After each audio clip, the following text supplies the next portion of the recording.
Hello friends, ATM academy சார்பாக உங்களை நான் வரவேற்கிறேன். ஸோ என்னை பற்றி சொல்கிறேன். I am Adikesavan. UGC net exam 3 times clear பண்ணியிருக்கிறேன். நான் தான் உங்களுக்கு லா ஃபேக்கல்ட்டியாக இருக்க போகிறேன். ஸோ நம்ம யூடியூப்பில் ஒவ்வொரு டாப்பிக்காக எடுத்து அதை டீட்டெயில்டாக டிஸ்கஸ் பண்ணி, டீட்டெயில்டாக மட்டும் இல்லாமல் ஸ்டூடெண்ட்ஸ்க்கு ஈஸியான வகையில் புரியணுன்ற விதத்தில் டிஸ்கஸ் பண்ணி அதுக்கான எம்சிக்யூஸை நம்ம பார்த்துட்ருக்கோம். ஸோ நம்ம கிளாஸஸில் வந்து நம்ம யூடியூப் கிளாஸஸில் வந்து கான்செப்சுவல் கிளாரிட்டிக்கு வந்து ரொம்ப முக்கியத்துவம் கொடுக்குறோம். ஸோ அப்படி இப்போ நமக்கு இன்னைக்கு என்ன பார்க்க போறோம்னா ஆர்டிகல் 18 பார்க்க போறோம். ஸோ ஆர்டிகல் 18 எதை பத்தி சொல்லுதுன்னா அபாலிஷன் ஆஃப் டைட்டில்ஸ். டைட்டில்ஸ் அப்படிங்கிறது இருக்கக்கூடாது அப்படின்னு சொல்லுது. Abolition of titles. சரி, இந்த அபாலிஷன் ஆஃப் டைட்டில்ஸ்க்கு போறதுக்கு முன்னாடி இந்த பிக்சரை பாருங்க. இவர் யாருன்னு தெரியும். Indian cricket player Sachin Tendulkar ஜனாதிபதி கிட்ட இருந்து பாரத ரத்னா வாங்குறாரு. ஸோ இந்த பாரத ரத்னா, இந்த அவார்ட்ஸ், இதை பத்தியும் நம்ம இன்னைக்கு இந்த வீடியோல பார்க்க போறோம். Just a minute. So first of all, Indian constitution வந்து நமக்கு ஈக்குவாலிட்டியை கேரண்டி பண்ணுது. ஆல் ஆர் ஈக்குவல், அதாவது எல்லாருமே சட்டத்துக்கு முன்னாடி சமம் அப்படின்னு ஆர்டிகல் 18 வந்து சொல்லுது. All are equal before the law. No person, அதாவது எல்லாருக்குமே ஈக்குவாலிட்டி இருக்கணும் அப்படின்னு சொல்லுது ஆர்டிகல் 14. அது வந்து ஒரு ஃபண்டமெண்டல் ரைட். இப்போ பிரிட்டிஷ்காரர் இருந்தப்போ என்ன பண்ணானா, நம்ம இந்தியர்கள்ல ஒரு சில பேர் அவனுக்கு விசுவாசமா இருந்தாங்க. அதனால அவங்களுக்கு பட்டங்கள் கொடுத்தான். ராய் பகதூர், ராஜா, நவாப், இந்த மாதிரி பட்டங்களை கொடுத்தான் வெள்ளைக்காரன். ஏன்னா ஒரு சில இந்தியர்கள் வெள்ளைக்காரனுக்கு விசுவாசமா இருந்தாங்க. அதனால என்ன பண்ணா, இந்த பட்டங்களை கொடுத்து கொடுத்து இந்தியர்களை தான் பக்கம் சேர்த்தான். இன்ஃபுளுன்ஷியலான இந்தியன்ஸ், அதாவது பணக்கார இந்தியர்கள் இருப்பாங்களே, அவங்கள தான் பக்கம் சேர்த்தான். அவங்களுக்கு பட்டங்கள், சலுகைகள்லாம் கொடுத்து. அது மட்டும் இல்லாம இந்த பட்டங்கள் எல்லாமே ரைட் டு ஈக்குவாலிட்டிக்கு அகேன்ஸ்ட் ஆனது. ரைட் டு ஈக்குவாலிட்டிக்கு அகேன்ஸ்ட் ஆனது. ஈக்குவாலிட்டி அப்படின்னா சட்டத்துக்கு முன்னாடி அனைவரும் சமம் அப்படிங்கிறது தான் பொருள். ஆனா இந்த பட்டங்களை பெற்றவங்க என்ன பண்ணாங்க, சொசைட்டில தான் ஒரு பெரிய ஆள் மாதிரியே நடந்துக்க ஆரம்பிச்சாங்க. இந்த பட்டங்கள் ராய் பகதூர், ராஜா, நவாப், இது எல்லாமே வந்து ஹெரிடிட்ரியா டிரான்ஸ்பர் ஆகிச்சு. ஹெரிடிட்ரியா, அதாவது பரம்பரை பரம்பரையா யூஸ் பண்ண ஆரம்பிச்சாங்க. இதால வந்து மக்களுடைய ரைட் டு ஈக்குவாலிட்டி அப்படிங்கிறது பாதிக்கப்பட்டுச்சு. ஸோ இதனால நிறைய பிரச்சனைகள் உண்டாச்சு. அதனால என்ன பண்ணாங்க, கான்ஸ்டியூஷனை கமெண்ட்ஸ் பண்றப்போ, கான்ஸ்டியூஷனை எழுதுறப்போ, நம்ம கான்ஸ்டியூஷன் மேக்கர்ஸ் வந்து இந்த டைட்டில்ஸ் எல்லாத்தையுமே வந்து அபாலிஷ் பண்ணாங்க. ஓகே, இப்போ நம்ம ஆர்டிகல்குள்ள போலாம்.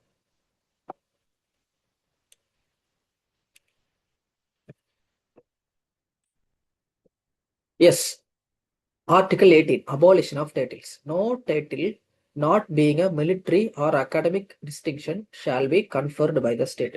இப்போ இங்க என்ன சொல்ல வராங்கன்னா, ஜஸ்ட் அ மினிட். இங்க என்ன சொல்ல வராங்கன்னா, எந்த டைட்டிலுமே கன்ஃபர் பண்ணக்கூடாது. கன்ஃபர்னா கொடுக்கறது. நோ டைட்டில், அதாவது shall be conferred by the state. நான் அண்டர்லைன் பண்றதை மட்டும் பாருங்க. ஸ்டேட், அதாவது அரசாங்கம் வந்து எந்த டைட்டிலையுமே கன்ஃபர் பண்ணக்கூடாது. எக்ஸப்ஷன்ஸ் என்னன்னா military or academic title. Article 18 clause 1, அதாவது நோ டைட்டில், எந்த டைட்டிலையுமே கன்ஃபர் பண்ணக்கூடாது. ஆனா என்ன பண்ணலாம் அப்படின்னா, எக்ஸப்ஷன்ஸ் என்னன்னா அகாடமிக் அண்ட் மிலிட்ரி. இப்போ அகாடமிக் டைட்டில் என்ன, நம்ம வாங்குற டிகிரி, டாக்டர், பிஹெச்டி படிச்சா டாக்டர்னு சொல்லுவாங்க, எம்பிபிஎஸ் படிச்சாலும் டாக்டர்னு சொல்லுவாங்க. அப்புறம் அகாடமிக்ஸ்ல கொடுக்கறது, படிப்புல சிறந்து விளங்குனதுக்காக கொடுக்குற டைட்டில்ஸ். அதுக்கப்புறம் மிலிட்ரி டைட்டில்ஸ், அசோக சக்ரா, பரம்வீர் சக்ரா,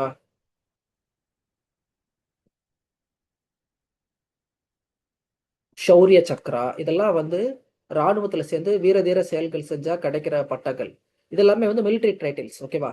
இந்த டைட்டில்ஸ் அண்ட் அகாடமிக் டைட்டில்ஸ், இதை தவிர எந்த டைட்டிலுமே வழங்கக்கூடாது. வெள்ளைக்காரன் கொடுத்துட்டு இருந்த மாதிரி ராஜா, ராய் பகதூர், திவான், இந்த பட்டங்கள்லாம் வந்து வெள்ளைக்காரன் கொடுத்துட்டு இருந்தான். அந்த மாதிரி வந்து நம்ம இந்தியன் கவர்மெண்ட் வந்து வழங்கக்கூடாது. நம்ம ஸ்டேட் கவர்மெண்ட்ஸும் வழங்கக்கூடாது. ஏன்னா நம்ம வந்து கான்ஸ்டியூஷன் கமெண்ட்ஸ் ஆயிடுச்சு 1950ல. கான்ஸ்டியூஷன் கமெண்ட்ஸ் ஆன உடனே நம்ம ஒரு நல்ல ஒரு டெமோக்ராட்டிக் கண்ட்ரியா மாறிட்டோம். இந்த ஈக்குவாலிட்டி அப்படிங்கிறது நமக்கு ஃபண்டமெண்டல் ரைட். ஈக்குவாலிட்டி அப்படிங்கிறது ஃபண்டமெண்டல் ரைட். ஸோ அப்படி இருக்கிறப்போ இந்த இன்இக்வாலிட்டியை உருவாக்குற டைட்டில்ஸ், இன்இக்வாலிட்டி, சமத்துவமின்மையை உருவாக்குற இந்த டைட்டில்ஸ்லாம் இருக்கக்கூடாது. அப்படிங்கிறதுனால தான் இந்த அபாலிஷன் ஆஃப் டைட்டில்ஸ் அப்படிங்கிற ஆர்டிக்கல்ல வச்சிருக்காங்க. அதுக்கடுத்து clause 2, no citizen of India shall accept any title from any foreign state. இப்போ ஒரு இந்தியன் சிட்டிசனுக்கு இங்கிலாந்து இளவரசி வந்து சர் பட்டம் கொடுக்குறாங்க. சர் அப்படிங்கிற பட்டம் கொடுக்குறாங்க, நைட்ஹுட் அதெல்லாம் கொடுக்குறாங்க. அப்படி கொடுத்தா அந்த இந்தியன் சிட்டிசன் என்ன பண்ணக்கூடாது, அதை அக்செப்டே பண்ணக்கூடாது. அந்த இந்தியன் சிட்டிசன் அதை அக்செப்டே பண்ணக்கூடாது. ஓகேவா? அடுத்து, no person who is not a citizen of India. ஒரு பர்சன் இருக்கிறாரு, he is not a citizen of India, shall, while he holds any office of profit or trust under the state, accept without the consent of the president any title from any foreign state. அதாவது ஒரு நபர் இருக்கிறாரு, அவர் வந்து citizen of India கிடையாது, இந்தியாவுடைய குடிமகன் கிடையாது. ஆனா நம்ம கவர்மெண்ட், நம்ம ஸ்டேட்டுக்கு அடியில், நம்ம இந்தியன் கவர்மெண்ட்டோ இல்லை சென்ட்ரல் கவர்மெண்ட்டோ நம்ம ஸ்டேட்டுக்கு அடியில் வந்து ஒரு ஆஃபீஸில் வேலை செய்கிறாரு. அந்த மாதிரி நிறைய ஃபாரினர்ஸ் இருக்கிறாங்க, சிட்டிசனாக இருக்க மாட்டாங்க, ஆனால் நம்ம இந்தியன் கவர்மெண்ட்டுக்காக வேலை செய்வாங்க. வைல் ஹி ஹோல்ட்ஸ், நல்லா பாருங்க, வைல் ஹி ஹோல்ட்ஸ், சர்க்கிள் பண்ணுறேன், any office of profit of trust or trust under the state. Indian கவர்மெண்ட்டுக்கு அடியில் ஒரு ஆஃபீஸ் ஹோல்டு பண்ணுறாரு. அப்போ ஒரு ஆஃபீஸை ஹோல்டு பண்ணுறப்போ நம்ம பிரசிடென்ட்டுடைய கன்சென்ட், அதாவது பர்மிஷன் இல்லாமல் வேற ஒரு ஃபாரின் ஸ்டேட்ல இருந்து எந்த டைட்டிலுமே அக்செப்ட் பண்ணக்கூடாது. இப்போ நான் உங்களுக்கு ஒரு எக்ஸாம்பிளோட சொல்றேன்.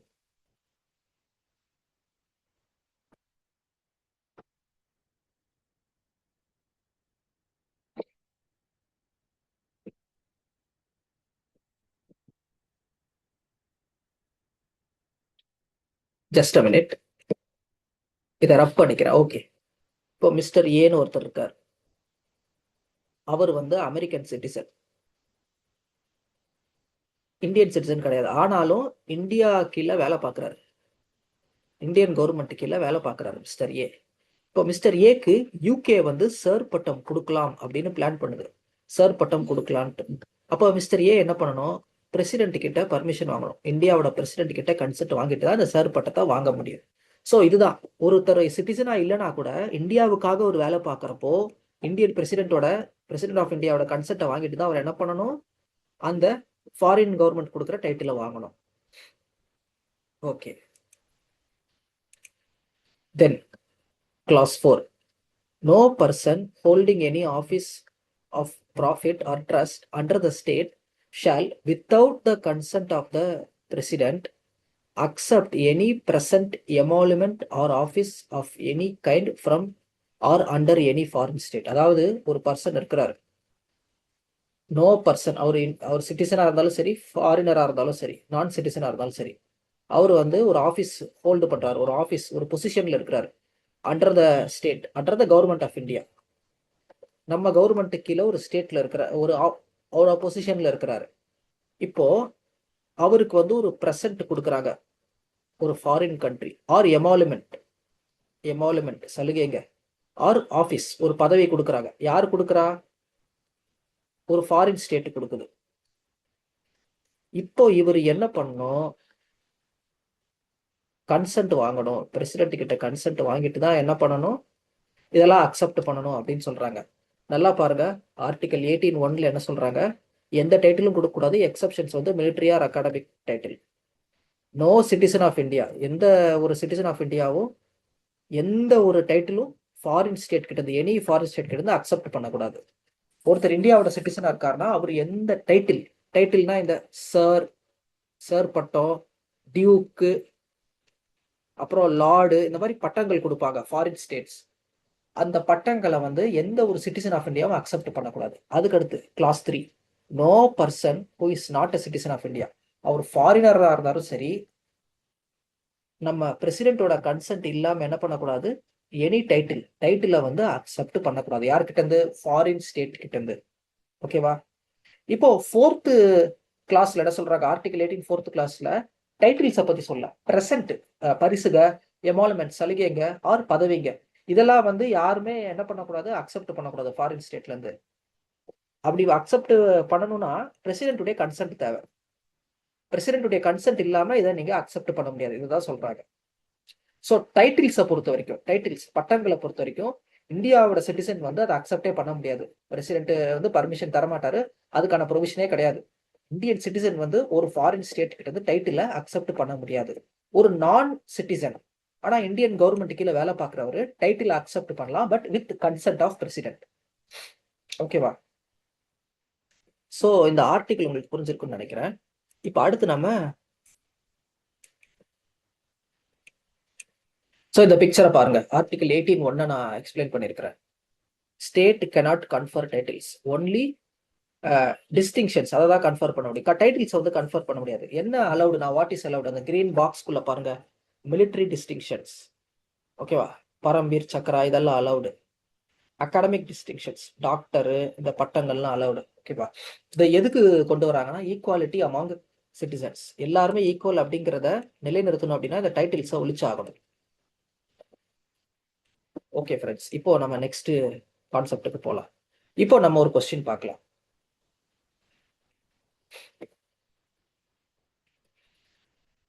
Article 18 of the constitution of India. கொஸ்டினை நல்லா படிங்க. According to with reference to Article 18 of the Constitution of India, consider the following statements. The state shall not confer any titles except military and academic distinctions. A citizen of India is prohibited from accepting any title from any foreign state.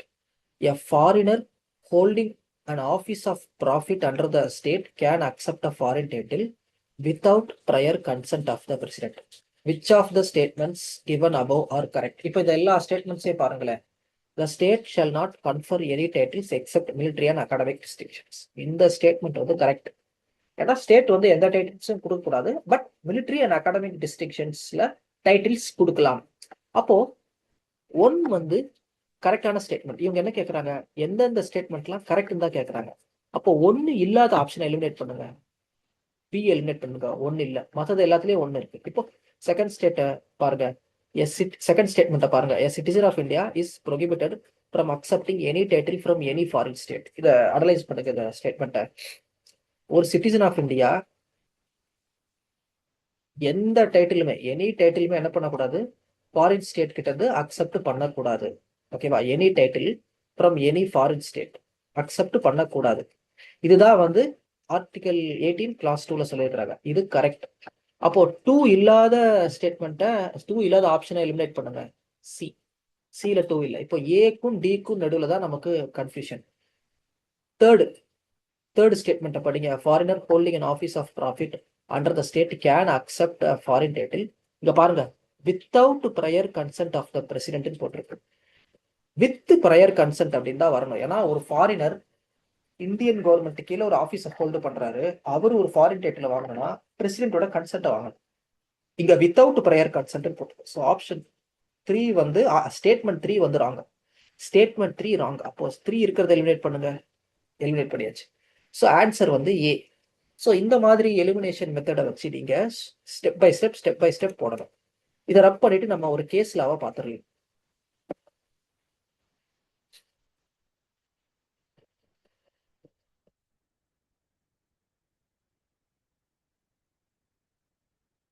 Okay, ton. S, எக்ஸ்பிளனேஷனை பார்த்தீங்களா? Answer வந்து ஏ, 1 and 2 only. Question number 2. இந்த question வந்து நம்ம time இருந்தால் பார்க்கலாம். இப்போ நம்ம பார்க்க போற கேஸ் வந்து Balaji Raghavan versus Union of India. இந்த கேஸ் என்ன ஆச்சுன்னா, பாலாஜி ராகவன் அப்படிங்கிறவர் வந்து இந்த நேஷனல் அவார்ட்ஸ் எல்லாம் சேலஞ்ச் பண்ணியிருப்பாரு. National awards in the sense Padmashri, Padma Vibhushan, Padmashri, Padma Vibhushan, Bharat Ratna, இந்த அவார்ட்ஸ் எல்லாம் வந்து சேலஞ்ச் பண்ணியிருப்பாரு. பத்மபூஷன் எதனாலனா இந்த அவார்ட்ஸ் எல்லாம் வந்து ஈக்குவாலிட்டியை வயலேட் பண்ணுது அப்படின்னு சொல்லியிருப்பாரு. இப்போ இந்த அவார்ட்ஸ் எல்லாம் உண்மையாவே ஈக்குவாலிட்டியை வயலேட் பண்ணுதா, இல்ல இந்த அவார்ட்ஸ் எல்லாம் டைட்டில் கீழே வருமா, இதை வந்து கோர்ட் முடிவு பண்ணிருக்கும். இந்த கேஸோட ஃபேக்ட்ஸை பார்க்கலாம், பேக்ரவுண்டை பார்க்கலாம். ஃபர்ஸ்ட் இந்த கேஸோட பேக்ரவுண்ட் என்னன்னா, 2 பேர் ரிட் பெட்டிஷன் போடுறாங்க. 2 செப்பரேட் ரிட் பெட்டிஷன் வந்து அண்டர் ஆர்டிகல் 226ல டிஃப்ரெண்ட் ஹைகோர்ட்ஸ்ல போடுறாங்க. கேரளா ஹைகோர்ட், மத்திய பிரதேஷ் ஹைகோர்ட். பெட்டிஷனர்ஸ் யாருன்னா, ஃபர்ஸ்ட் பெட்டிஷனர் பாலாஜி ராகவன். இவர் என்ன பண்றாரு, கேரளா ஹைகோர்ட்ல ஒரு பெட்டிஷனை போடுறாரு. இவர் என்ன, எதுக்காக இந்த பெட்டிஷனை போடுறாருன்னா, to restrain the government from conferring national awards. இந்த பத்மஸ்ரீ,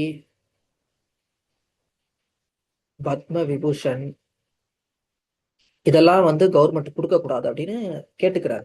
கவர்மெண்ட் கொடுக்கக்கூடாது அப்படின்னு வேண்டி கேட்டுக்கிறாரு. எஸ்பி ஆனந்த் அப்படிங்கிறவர் 2வது பெட்டிஷனர். அவர் மத்திய பிரதேஷ் ஹைகோர்ட்ல போடுறாரு.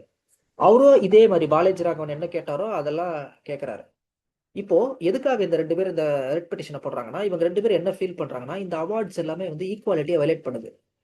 எல்லாரும் சமம்னு சொல்றீங்க, ஆனா ஒரு சில பேருக்கு மட்டும் பத்மஸ்ரீ, பத்ம விபூஷன், பாரத ரத்னா அப்படின்னு ஏன் கொடுக்குறீங்க அப்படின்னு இவங்க கேட்கறாங்க. இப்போ கோர்ட்டுக்கு இதை முடிவெடுக்கணும். ஒரே நிமிஷம் இருங்க, இதை ரப் பண்ணிக்கிறேன். கோர்ட்டுக்கு இப்போ முடிவெடுக்க வேண்டிய நேரம் வந்துடுச்சு. அப்ப கோர்ட் என்ன பண்றாங்க, இந்த கேஸ் அனலைஸ் பண்றாங்க. இப்போ இந்த government of India, union of India என்ன பண்ணுச்சு, டிரான்ஸ்ஃபர் பண்ண கேட்டுக்குச்சு. இந்த 2 கேஸையும், 2 ஹைகோர்ட்ல இருக்கிற கேஸையும் டிரான்ஸ்ஃபர் பண்ண ஒரு பர்மிஷன் கேட்டுச்சு. சுப்ரீம் கோர்ட் அந்த டிரான்ஸ்ஃபருக்கு பர்மிஷன் கொடுத்துட்டாங்க. ஓகேவா? இப்போ இந்த நேஷனல் அவார்ட்ஸை பத்தி கொஞ்சம் பார்க்கலாம். நேஷனல் அவார்ட்ஸ் வந்து எப்போ ஆரம்பிச்சாங்கன்னா 1954ல ஆரம்பிச்சாங்க. பாரத ரத்னா, பத்ம விபூஷன், பத்மபூஷன், பத்மஸ்ரீ 1977ல என்ன ஆச்சு, இந்த அவார்ட்ஸை வந்து டிஸ்கண்டினியூ பண்ணிட்டாங்க. ஓகேவா? ஒரு பிரீஃப் டைமுக்கு. அதுக்கப்புறம் 1980ல திரும்ப ஆரம்பிச்சாங்க இந்த அவார்ட்ஸை. இப்போ பாருங்க, இந்த கேஸ்ல வந்து கோர்ட்டுக்கு முன்னாடி 2 இஷ்யூஸ் இருந்துச்சு. என்னென்ன இஷ்யூஸ்னா, whether national awards, Bharat Ratna, Padma awards amount to titles, article 18 கடியில டைட்டில்ஸ் அப்படிங்கிற டெஃபினிஷன் கீழே இந்த அவார்ட்ஸ் வருமா அப்படின்றத கேட்டாங்க. டைட்டில்ஸ் அப்படிங்கிறது கீழே வருமான்ட்டு கோர்ட்டு முன்னாடி ஒரு கொஸ்டின் இருந்துச்சு. கோர்ட் வந்து இந்த கொஸ்டினுக்கு ஆன்சர் கண்டுபிடிக்கணும். இந்த இஷ்யூ இதுதான் வந்து இஷ்யூவே. இந்த ஆர்டிகல் 18ல டைட்டில்ஸ் அப்படிங்கிற வார்த்தை கீழே இந்த அவார்ட்ஸ் எல்லாம் வருமா அப்படிங்கிறது. Whether the conferment of these awards violates the principle of equality. Equality பாதிக்கப்படுமா இந்த அவார்டுங்க, அதாவது பத்மஸ்ரீ, பத்மபூஷன், பத்ம விபூஷன், இப்போ ரீசெண்டா நம்ம ஆக்டர் அஜித் குமாருக்கு கூட கிடைச்சது. ஸோ இந்த மாதிரி அவார்ட்ஸ் கொடுக்கறதால பிரின்சிபல் ஆஃப் ஈக்குவாலிட்டி வயலேட் ஆகுமா அப்படின்னு கேட்டாங்க. இப்போ இதுக்கான முடிவு அவங்க எடுக்க போறாங்க. ஸோ என்ன ஜட்ஜ்மெண்ட் வந்துச்சு அப்படின்னு பார்க்கலாம். ஸோ ஜட்ஜ்மெண்ட்ல என்ன சொல்லியிருக்காங்கன்னா, supreme Court held that national awards R not titles. Supreme court என்ன சொல்லிச்சுன்னா, இந்த நேஷனல் அவார்ட்ஸ் எல்லாம் வந்து டைட்டில்ஸ் கிடையாது. ஓகேவா? இந்த ராய் பகதூர், ராஜா, திவான் இந்த மாதிரி டைட்டில்ஸ் கிடையாது. They are constitutionally valid. ஆனா ரெஸ்ட்ரிக்ட் பண்றாங்க. Awards cannot be used as prefix or suffix. இப்போ பத்மஸ்ரீ, கமல்ஹாசன் அந்த மாதிரி பேருக்கு முன்னாடி போடக்கூடாது. பேருக்கு முன்னாடி இதை ப்ரீஃபிக்ஸா இல்ல பேருக்கு அப்புறம் கமலஹாசன், பத்மஸ்ரீ இந்த மாதிரி பேருக்கு முன்னாடியும் சரி பேருக்கு அப்புறமாவும் சரி போடக்கூடாது. Penalty for misuse. இந்த அவார்டு மிஸ்யூஸ் எல்லாம் இந்த அவார்டை வந்து மிஸ்யூஸ் பண்ணா இதை ஃபோர்ஃபேச்சர், பறிமுதல் பண்ணிடணும், இந்த அவார்டை வந்து திரும்ப வாங்கணும் அப்படின்னு சுப்ரீம் கோர்ட்டு ஜட்ஜ்மெண்ட்ல சொல்லியிருந்தாங்க. இது எப்படி பண்ணணும்னா, ரெகுலேஷன் 10 ஆஃப் பிரசிடென்ஷியல் நோட்டிபிகேஷன், இந்த ரெகுலேஷன் படி அவங்களுக்கு பனிஷ்மெண்ட் கொடுக்கணும். அதாவது இந்த ஃபோர்ஃபேச்சர் ஆஃப் அவார்டை திரும்ப வாங்கணும்னு சொல்றாங்க. இப்போ ஒரு கமிட்டி ரெக்கமெண்டேஷன், அதாவது ஒரு ஹை லெவல் கமிட்டியை ஃபார்ம் பண்ணுங்க. அந்த கமிட்டி வந்து பிரைம் மினிஸ்டரால் அப்பாயிண்ட் பண்ணப்படணும் இன் கன்சல்டேஷன் வித் பிரசிடென்ட்.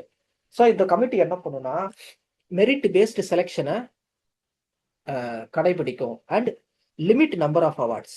இப்போ நான் கவர்மெண்ட் என்ன பண்ணும், தனக்கு வேண்டிய ஆளுங்களுக்குலாம் இந்த மாதிரி அவார்ட்ஸ் கொடுக்கறது எல்லா கவர்மெண்ட்டும் பண்ணும்.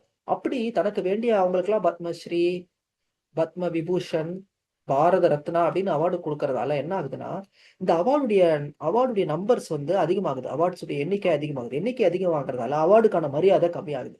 இப்போ நீங்களே பாருங்களேன், இந்த சினிமாக்காரங்க நடத்துற அவார்டு ஷோலாம் எல்லாருக்குமே ஒரு அவார்டு கொடுப்பாங்க. Rising star award, youth star award, romantic star award. பார்த்தா அவார்டு வந்து அந்த ஃபங்க்ஷன் அட்டன் பண்ற எல்லா சினிமாக்காரங்களுக்குமே ஒரு அவார்டு இருக்கும். இதனால என்ன ஆகுதுன்னா, இந்த அவார்டுடைய மரியாதை குறையுது. ஸோ இது இப்படி குறையக்கூடாதுன்றதால தான் என்ன பண்றாங்க, இந்த அவார்டோட எண்ணிக்கையை லிமிட் பண்றாங்க. Limit number of awards to preserve their prestige. இந்த அவார்டுடைய கௌரவத்தை காப்பாத்துறதுக்கு நம்ம என்ன பண்ணணும், நம்பர் ஆஃப் அவார்ட்ஸை லிமிட் பண்ணணும். ஓகே, இப்போ case law question. With reference to the judgment in Balaji Raghavan vs. Union of India, consider the following statements. The Supreme Court held that the national awards like Bharat Ratna and Padma Awards are titles within the meaning of Article 18, Clause 1. The court observed that the theory of equality does not mandate that merit should not be recognized. The judgment allows the use of these awards as prefixes or suffixes to the names of the awardees under specific professional circumstances. இப்போ இந்த கொஸ்டினை solve பண்ணலாம். Which of the above statements are கரெக்ட்னு கேட்குறாங்க. இந்த first ஸ்டேட்மெண்ட்டை படிக்கிறது. Supreme Court held that national awards are titles within the meaning of article 18(1) சொல்றாங்க. சுப்ரீம் கோர்ட் என்ன சொல்லிச்சு? அவார்ட்ஸ் வந்து நாட் டைட்டில்ஸ் அப்படின்னு சொல்லியிருக்காங்க. அவார்டு வந்து டைட்டில்ஸ் கிடையாதுன்னு சொல்லியிருக்காங்க. அப்போ இந்த ஸ்டேட்மெண்ட் ராங். ஒன்னு இருக்கிறதெல்லாம் எலிமினேட் பண்ணுங்க. ஒன்னு ராங் ஸ்டேட்மெண்ட். இங்க எது கரெக்ட்னு கேட்கறாங்க. அப்போ ஒன்னு இருக்கிறது ஆன்சரா இருக்க முடியாது. ஒன்னு இருக்கிற ஆப்ஷன் வந்து ஆன்சரா இருக்க முடியாது. இப்போ தேர்ட் ஸ்டேட்மெண்ட் படிக்கிறது. Judgement allows the use of this awards as prefix or suffixes. இங்கேயே இந்த ஸ்டேட்மெண்ட் ராங். ஏன்னா இந்த அவார்டை வந்து ப்ரீஃபிக்ஸாவும் சஃபிக்ஸாவும் பயன்படுத்தவே கூடாதுன்னு ஜட்ஜ்மெண்ட் சொல்லியிருக்கு. அப்போ 3 இருக்கிறத எலிமினேட் பண்ணுங்க. ஸோ நமக்கு 2 is the answer. Option B. Done. Okay friends, இந்த வீடியோ உங்களுக்கு பிடிச்சிருந்துச்சுன்னா லைக் பண்ணுங்க, ஷேர் பண்ணுங்க, சப்ஸ்கிரைப் பண்ணுங்க. நம்ம எடிஎம் அகாடமியில் கிராஷ் கோர்ஸ் கண்டக்ட் பண்ணிட்டு இருக்கோம். ஏப்ரல் 2க்கு ஸ்டார்ட் ஆகி கிராஷ் கோர்ஸ் போயிட்டு இருக்குது. Both for paper 1 and paper 2. Paper 2ல பொலிட்டிக்கல் சயின்ஸ், லா, தமிழ்னு நிறைய சப்ஜெக்ட்ஸ் இருக்குது. நீங்க டிஸ்கிரிப்ஷனுக்கு போனீங்கன்னா உங்களுக்கு தேவையான சப்ஜெக்டை பத்தி டீடைல்ஸ் உங்களுக்கு தெரியும். ஸோ நம்ம எடிஎம் அகாடமியில் என்ன பண்ணுவோம்? கம்ப்ளீட் சிலபஸ் கவரேஜ், சிலபஸை ஓவரால் கவர் பண்ணிடுவோம். என்னென்ன டாபிக்ஸ்லாம் இம்பார்ட்டன்ட்டோ அதுக்கு தான் நம்ம ஃபர்ஸ்ட் ப்ரையாரிட்டி கொடுப்போம். ப்ரீவியஸ் இயர் கொஸ்டின்ஸை டிஸ்கஸ் பண்ணுவோம். எம்சிக்யூ ப்ராக்டிஸ் இது வந்து ரொம்ப முக்கியம். எம்சிக்யூ ப்ராக்டிஸ் வந்து உங்களுக்கு ரொம்ப ஸ்டாண்டர்டாக இருக்கும். உங்களுக்கு வந்து பிடிஎஃப் மெட்டீரியல்ஸ், ஸ்டடி மெட்டீரியல்ஸ் வந்து கொடுத்துருவோம். அண்ட் நீங்கள் இது வந்து ஒரு ஆன்லைன் கோர்ஸ் ப்ளஸ் சிபிடி மோட்ல உங்களுக்கு டெஸ்ட் சீரிஸ்லாம் இருக்கும். நீங்கள் வீட்டில் இருந்தே அட்டன் பண்ணலாம். ஓகே ஃப்ரெண்ட்ஸ், உங்களுக்கு எந்த டவுட்ஸ்னாலும் நீங்கள் டிஸ்கிரிப்ஷனை பார்த்து உடனே காண்டாக்ட் பண்ணுங்கள். இந்த கிராஷ் கோர்ஸில் சேர்றது உங்களுக்கு ரொம்ப யூஸ்ஃபுல்லாக இருக்கும். ஓகே ஃப்ரெண்ட்ஸ், தேங்க்யூ, பாய்.